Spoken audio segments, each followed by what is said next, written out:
హరి ఓం. శ్రీ గురుభ్యో నమః.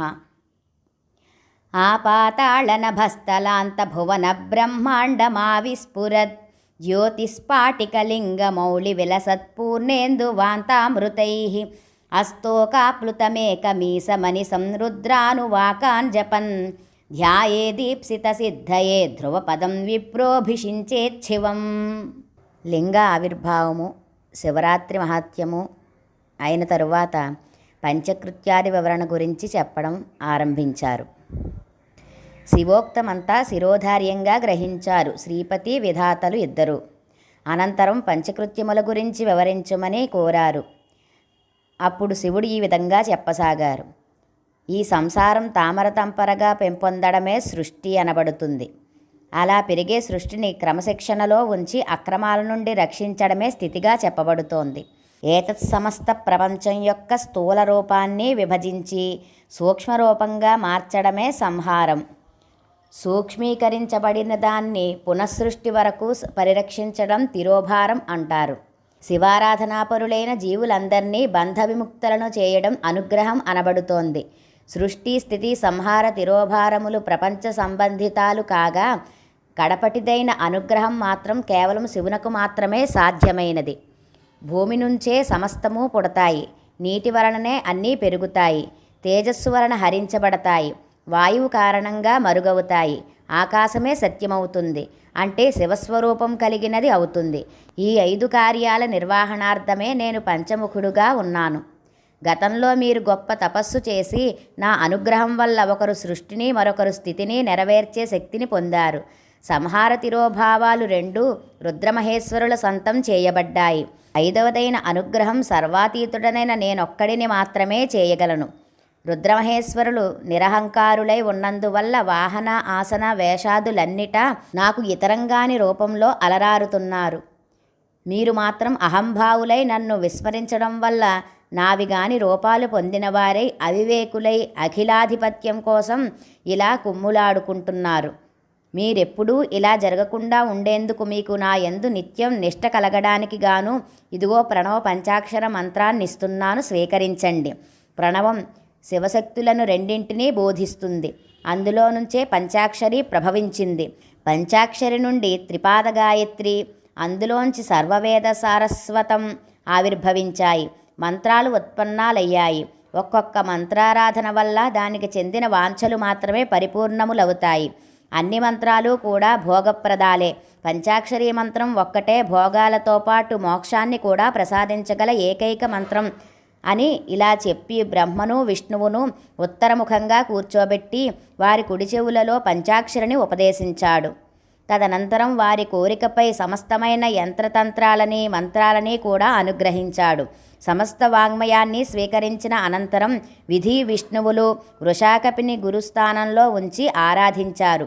గురుదక్షిణగా తమ ఆత్మలనే సమర్పించుకున్నారు.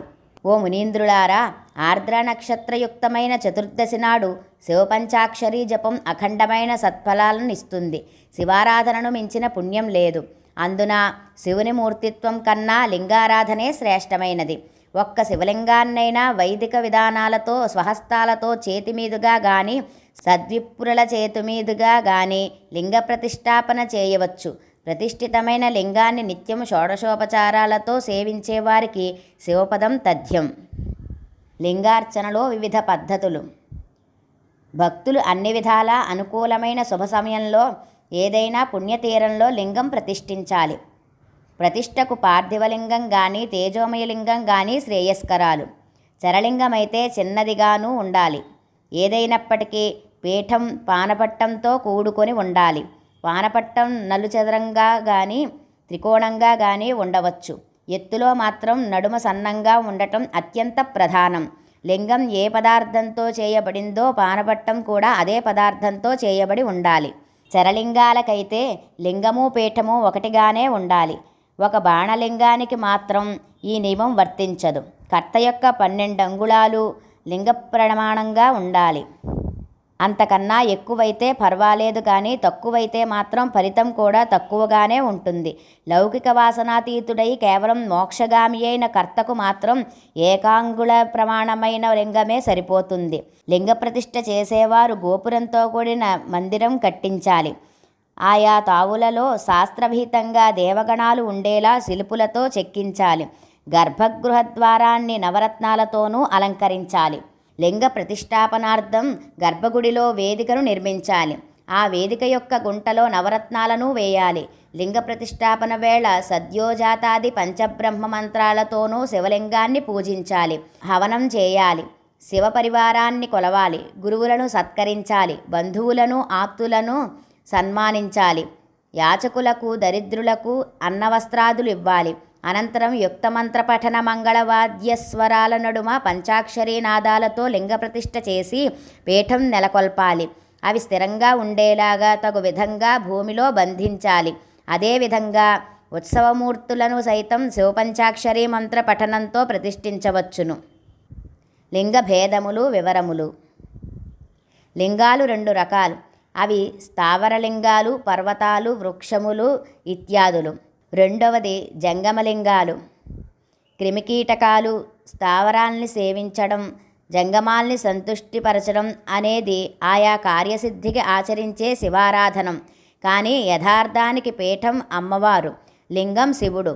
పీఠమంబామయం సర్వం శివలింగం చేచ్చిన్మయం అని తెలుసుకోవాలి. సర్వం భూలింగంగా గాని దేవఋషి మానవ ప్రతిష్ఠితాలైన లింగాలలో ఏదో ఒక దానిని గాని నిత్యం సేవించాలి. కనీసం చరలింగాన్నైనా ప్రతిరోజు షోడశోపచారాలతో సేవించాలి. అలా పూజించలేని వారు ఆ పూజావసర ద్రవ్యాలు సమర్పించి ప్రదక్షిణ నమస్కారాలు చేసినా చాలు. వాళ్ళు క్రమక్రమంగా శివపదం చేరుతారు. ప్రతిరోజు గుడికి వెళ్ళి శివదర్శనం చేసేవాళ్ళు తప్పక శ్రేయస్సు పొందుతారు. ఇది సత్యం. చరలింగాన్ని మట్టితో కానీ, బెల్లంతో కానీ, వెన్నతో కానీ, పిండి మొదలైన వాటితో కానీ చేయవచ్చును. దానిని ఎడమచేతి బొటనవ్రేలి మూలంలో ఉంచి పూజించినా కూడా తప్పులేదు. ఏదో విధంగా మంత్రబద్ధంగా శివార్చన చేయడమే పుణ్యం. ఇది కుదరని వాళ్ళు శివలింగాన్ని దానం చేయవచ్చును.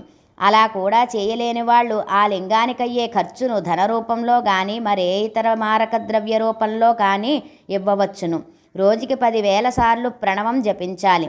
ఉదయ సాయం సంధ్యలలోనైనా కనీసం ఒక్కొక్కసారి 1000 పర్యాయాలు జపించాలి. ప్రణవ జపంలో ఓంకారం మకారాంతంగా ఉచ్చరింపబడాలి. గబగబా జపిస్తూ ఓం అని పలకూడదు. ఓం అంటేనే మనశ్శుద్ధి కలుగుతుంది.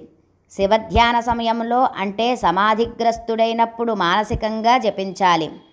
అంటే మనసులోనే అనుకోవాలి. కనీసం పెదవులు కూడా కదలకూడదు. ఇతర వేళలన్నిటా ఉపాంశువుగా జపించాలి. అంటే ఇతరులకి వినబడకుండానన్నమాట. ఇక ప్రణవంతో కూడిన శివపంచాక్షరి రోజుకి 10,000 సార్లు జపించినా మంచిదే. బ్రాహ్మణులు ప్రణవం ఆద్యంలో కలిగిన పంచాక్షరిని జపించాలి. ఇతరులు ప్రణవం అంత్యంలో ఉండేలా జపించాలి. ఎవరు జపించినా సత్పురుషుల నుంచి ఉపదేశం పొందాలి. కుంభస్నానం, మంత్రదీక్ష, మాతృకాన్యాసం ఇవన్నీ మంత్రోపదేశానికి, పరిగ్రహణానికి ప్రధాన కర్మలని మర్చిపోకూడదు. పంచాక్షరి బ్రాహ్మణ క్షత్రియులకు నమః అనే పదంతో ఆరంభం అవుతుంది. ఇతరులకు నమః చివర చేర్చి జపించాలని శాస్త్రం. 5 కోట్ల పంచాక్షరీ జపం వలన సదాశివ సమానుడు అవుతాడు. 4 కోట్లు జపిస్తే మహేశ్వరు సముడు. 3 కోట్ల జపం చేత రుద్రతుల్యుడు. 2 కోట్లు ధ్యానించడం చేత విష్ణువంతటివాడు. 1 కోటి జపించడం చేత బ్రాహ్మణుడు అవుతాడు. మనిషి నిత్యం గాయత్రీ మంత్రం 1000 సార్లు జపిస్తే శివుడు సంతుష్టుడయి కైలాసపదం ఇస్తాడు. శివానుగ్రహం కోరేవాళ్లు శివక్షేత్రాలలో నివసించాలి. శివాలయ సమీపాలలో ఫలపుష్పభరితాలైన వృక్షాలను పెంచాలి. ఆలయం శుభ్రపరచాలి. శివోత్సవాలలో చేయూతనివ్వాలి. ఆజన్మ శివక్షేత్రవాసులకు, పశుపక్షి తరుగుల్మలతాదులకు సైతం భుక్తిముక్తులు లభిస్తాయి. మరొక్క విషయం, ప్రాతర్మధ్యాహ్న సాయాహ్నాలలో కన్నా నిశీధకాలంలో చేసిన శివారాధనే అత్యంత ఫలప్రదం అని గుర్తుంచుకోవాలి అంటూ సూతుడు చెప్పినదంతా విని ఆనందించారు ఆ మునీశ్వరులు. హరి ఓం తత్సత్. బ్రహ్మార్పణమస్తు. సర్వం శ్రీ ఉమామహేశ్వర పరబ్రహ్మార్పణమస్తు. స్వస్తి.